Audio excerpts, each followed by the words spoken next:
Before we get started, I wanted to run something by you if you've ever thought about creating a membership in order to turn your knowledge or passion into recurring revenue.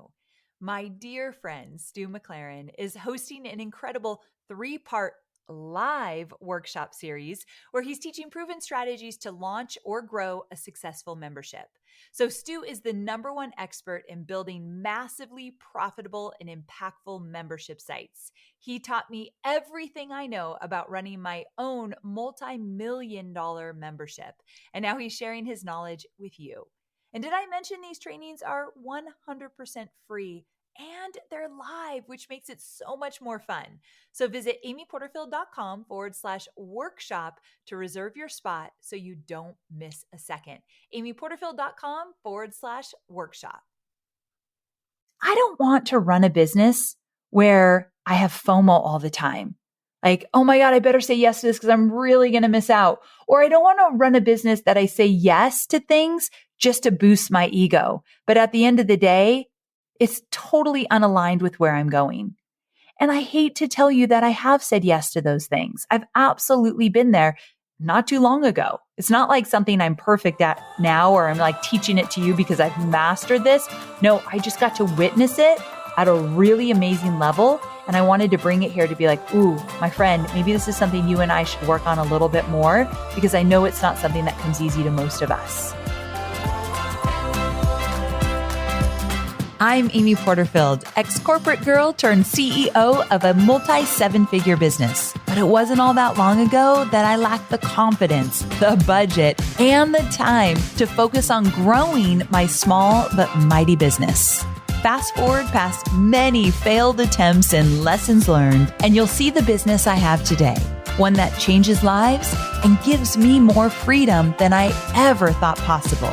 One that used to only exist as a daydream.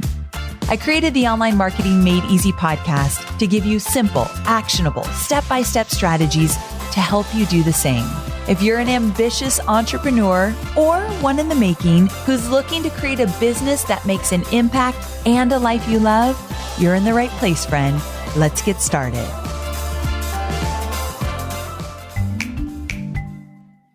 Let's talk about a podcast I am loving. Inclusion in Marketing, hosted by Sonia Thompson, is brought to you by the HubSpot Podcast Network, the audio destination for business professionals. Inclusion in Marketing digs into important topics like belonging, customer experience, and diversity, and how you can practice inclusive marketing authentically. Because when you leave with inclusivity, you win the attention, the loyalty, and the trust of a broader group of consumers. I think one of my favorite episodes to date is when she shared about cultural appropriation and inappropriate use of a culture not your own. Such an important conversation. You can listen to Inclusion in Marketing wherever you get your podcasts. Hey there, friend. Welcome back to Online Marketing Made Easy.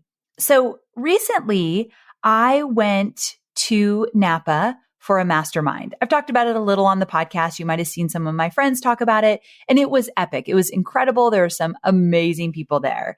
And Brendan Bouchard was the one who put it together.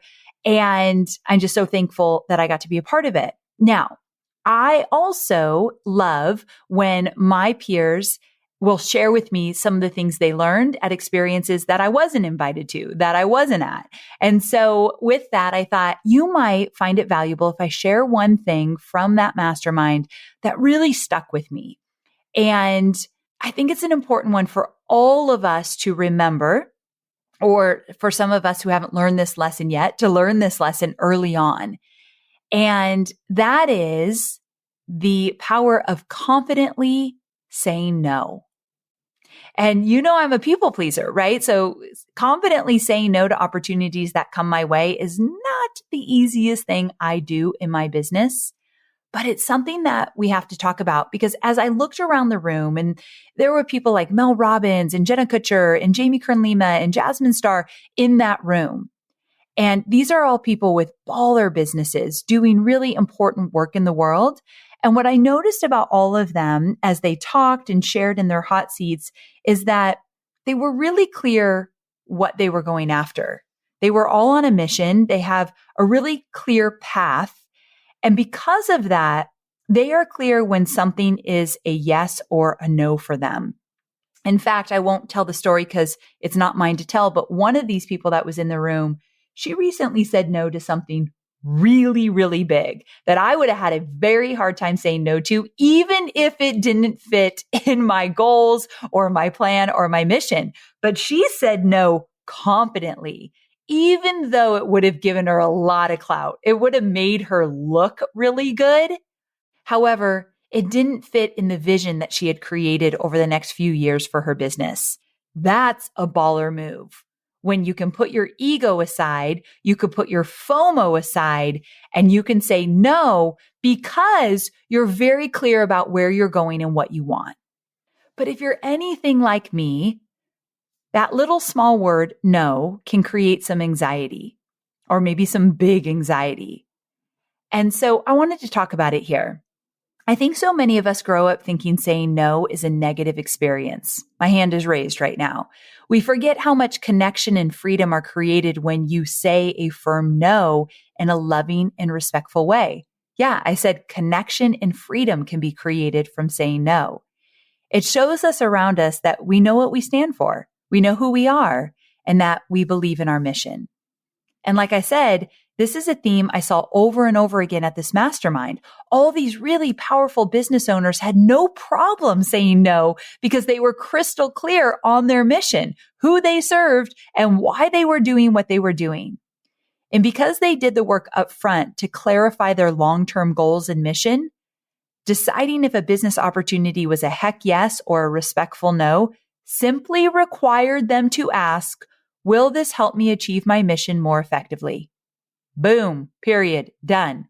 Will this help me achieve my mission more effectively? Another way to say it, will this help me fulfill my vision more clearly or easily or faster? Or another way to look at it, will this help me get closer to my goals or derail me? Another question to ask. These are all just different ways to look at it. So if you ask a question like that, it takes out a lot of the drama in the decision-making process. This way, when responding no to an opportunity, you're actually stepping into a positive experience. It allows you to add more value to the world as you work to achieve your mission. And by saying no to opportunities that do not align, your businesses become a source of energy that lights you up every single day. I have been depleted in my business because I've said yes too often when I meant or wanted to say no. Can you relate to that? I have been depleted in my business because I've said yes to opportunities where I know I should have said no to them. So I'm a goal-oriented girl. You already know that about me. And so I love how this question helps inform quarterly milestones and yearly goals, allowing me to wake up excited to work on solving hard problems in my business because business is hard. Like there are things that are really hard about running your business, right? So why complicate it more by saying yes and then feeling resentful and wishing you said no? And also, I don't want to run a business where I have FOMO all the time. Like, oh my God, I better say yes to this because I'm really going to miss out. Or I don't want to run a business that I say yes to things just to boost my ego. But at the end of the day, it's totally unaligned with where I'm going. And I hate to tell you that I have said yes to those things. I've absolutely been there not too long ago. It's not like something I'm perfect at now or I'm like teaching it to you because I've mastered this. No, I just got to witness it at a really amazing level. And I wanted to bring it here to be like, ooh, my friend, maybe this is something you and I should work on a little bit more because I know it's not something that comes easy to most of us. So my question is, what's your mission? What are you working toward that lights you up? What are the goals you've set for this quarter, each quarter this year as a whole? Maybe you want to impact thousands of lives with your digital course, or you want to enroll hundreds of people in your mastermind this year. Whatever it is, I want you to get crystal clear on it. Then use your mission, your goals as a filter when deciding if you should say yes or no. So we're going to use our goals, our plans, our vision as a filter to everything that comes our way. So imagine if you're not clear on where you're going, if you're not clear on your goals this year or for the next few years, then you don't have a filter. So I want you to get that filter. That's where we need to start, right? I'm pushing you to clarify your mission today because since doing this work, my decision-making process has become so much easier. So let's say I catch myself saying, well, maybe this could help me reach that goal. When the word maybe enters the conversation in my head, it's a signal the opportunity is likely not the right fit. And I would only be saying yes to make somebody else happy or to not miss out or to boost my ego. Make someone else happy. I haven't talked about that enough here. I say yes to things, or I have said yes in the past because I don't want to hurt someone's feelings. I know I hate to admit that, but I'm a sensitive girl and it happens to come into play in ways I love and ways I don't love. But I've said yes so that I can make someone else happy. But then I'm resentful and I feel like that's very unfair to that person. Like, don't say yes unless you mean it. And I also love when I have friends that I know if they say yes, they mean it. I know if they say no, they mean it. I always know where I stand. I want to be that person. And so I have to be very careful with how I navigate these yeses and nos. So since becoming more crystal clear on my mission, I can find the courage to say no, thank you more easily. So I don't take up precious time and resources on projects that don't align with what I'm after, what I'm going after. And when I need to muster up a little more courage to say no, I like to lean on a quote from the author Alain de Botton. What kills us isn't one big thing, but thousands of tiny obligations we can't turn down for fear of disappointing others. Do I need to read that one more time for my people pleasers like me? What kills us isn't one big thing, but thousands of tiny obligations we can't turn down for fear of disappointing others. I don't know about you, but that one hit home for me. So if you ever hear yourself thinking, I never have time to do the important things in my business, remember those wise words. Start evaluating where you said yes out of fear of disappointing others or fear of missing out, and then make a plan to do better and say no the next time. Now, here's where this saying no business gets a little bit tricky. So if you start saying no, you focus on your projects, you start seeing amazing results, and you'll likely start connecting with amazing people on your journey. Then you'll look around and these people are going to want to work with you. You're going to want to work with them. You're going to want to promote them. And there's this thing that happens where the guilt of saying no will start to creep in again. And you'll run the risk of saying yes for all the wrong reasons. And in my experience, this leads to having a very transactional business on your hands. So stay with me here so I can kind of unpack what I mean. So if you've been tuning in for a while, you know I had a goal to deliver 100 podcast interviews to promote my book 2 weeks notice.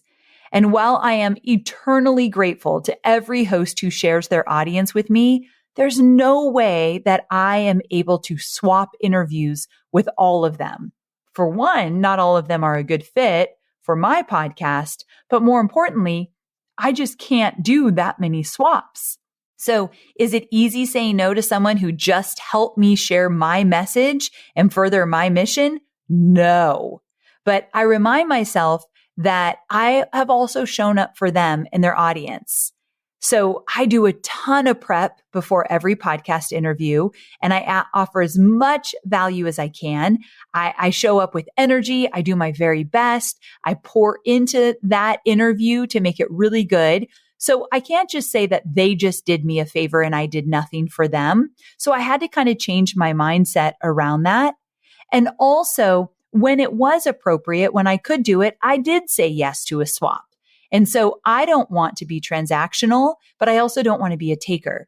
So this has been on my mind a lot. I don't want to just ask for a bunch of favors and never give in return. So I need to play my part, but I also don't want everything I do to be transactional. So you promote for me, I'll promote for you. Because that means then, does that mean that just because you're not doing something for me, I'm not going to do something for you? I just don't want to be that person. So I want to be so grateful for everything that's come my way. And I also want to be sure that I'm giving back where it feels appropriate and where it feels good. So my friend Glow, who you might know on Instagram as Glow Graphics, she offered to do this really cool reel to review my book. And so when she told me about it, I sent her a note back and I said, Glow, I really appreciate this. And just know that I am here to support anything that you are doing in your business. You let me know what project you want me to promote, because Glow's a good friend of mine. She was at the Napa retreat and she is someone that I could absolutely see fitting into what I talk about on my platforms. And she wrote back and she said, Amy, I'm not a transactional friend. If this feels good to me and I have the time and space to do it, I will do it with asking nothing in return. But thank you so much for offering. And I was like, boom, that is baller. I want to be that way as well. I want to do stuff for people and not expect them to do anything for me in return. Not always easy. I've struggled with that, for the record. I'm human, right? But I also hope that people will approach me that way as well. And the only way that that happens for me is if I'm an example of it.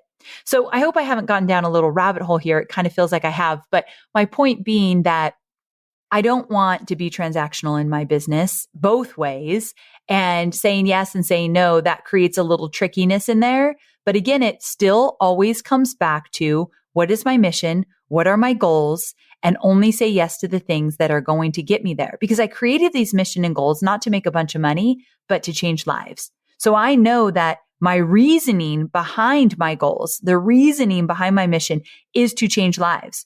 So saying yes to something that will get me closer and no to something that will take me off track makes perfect sense. That feels right in my heart. And so I hope that you really see the value in that, and you might want to navigate your business that way as well. All right. So to wrap this up, I want you to come on Instagram. So if you're not following me, I'm just at Amy Porterfield, and I want you to send me a DM and tell me what's your mission this year, what's your goal, or what's that one thing that's going to keep you fully aligned? Like, what are you going for? So the reason I want you to do this is to keep you accountable. If you haven't figured it out yet, you need to get clear so that you can DM me. And if you already are clear, let's reinforce it. Keeping your eye on the prize. What is the prize for you? What are you going after? What are your goals this year? What is your mission? So that we know that when we say yes or when we say no, that we're fully aligned. All right, my friend, thank you so much for tuning in. Thursday, I'll have a longer episode for you where I get a little bit more into the step-by-step or interview somebody who I know will bring you insight and value. But until then, I cannot wait to see what you create. Bye for now. Tell me this. Are you sick of wasting your precious time on tedious tasks like pulling reports or rewriting blog posts or trying to personalize all of your emails? Well, say no more, because I've got some new AI tools that are going to blow your mind. Introducing HubSpot's newest AI tools, Content Assistant and ChatSpot. Content Assistant uses the power of OpenAI's GPT-3 model to help you create content outlines, outreach emails, and even web page copy in just seconds. And in case that wasn't enough, they created ChatSpot. It's a conversational growth assistant that connects to your HubSpot CRM for unbeatable support. With chat-based commands, you can manage contacts, run reports, and even ask for status updates. The easy-to-use CRM just got easier. So get early access to the Content Assistant Beta and the ChatSpot Alpha at HubSpot.com/artificial-intelligence.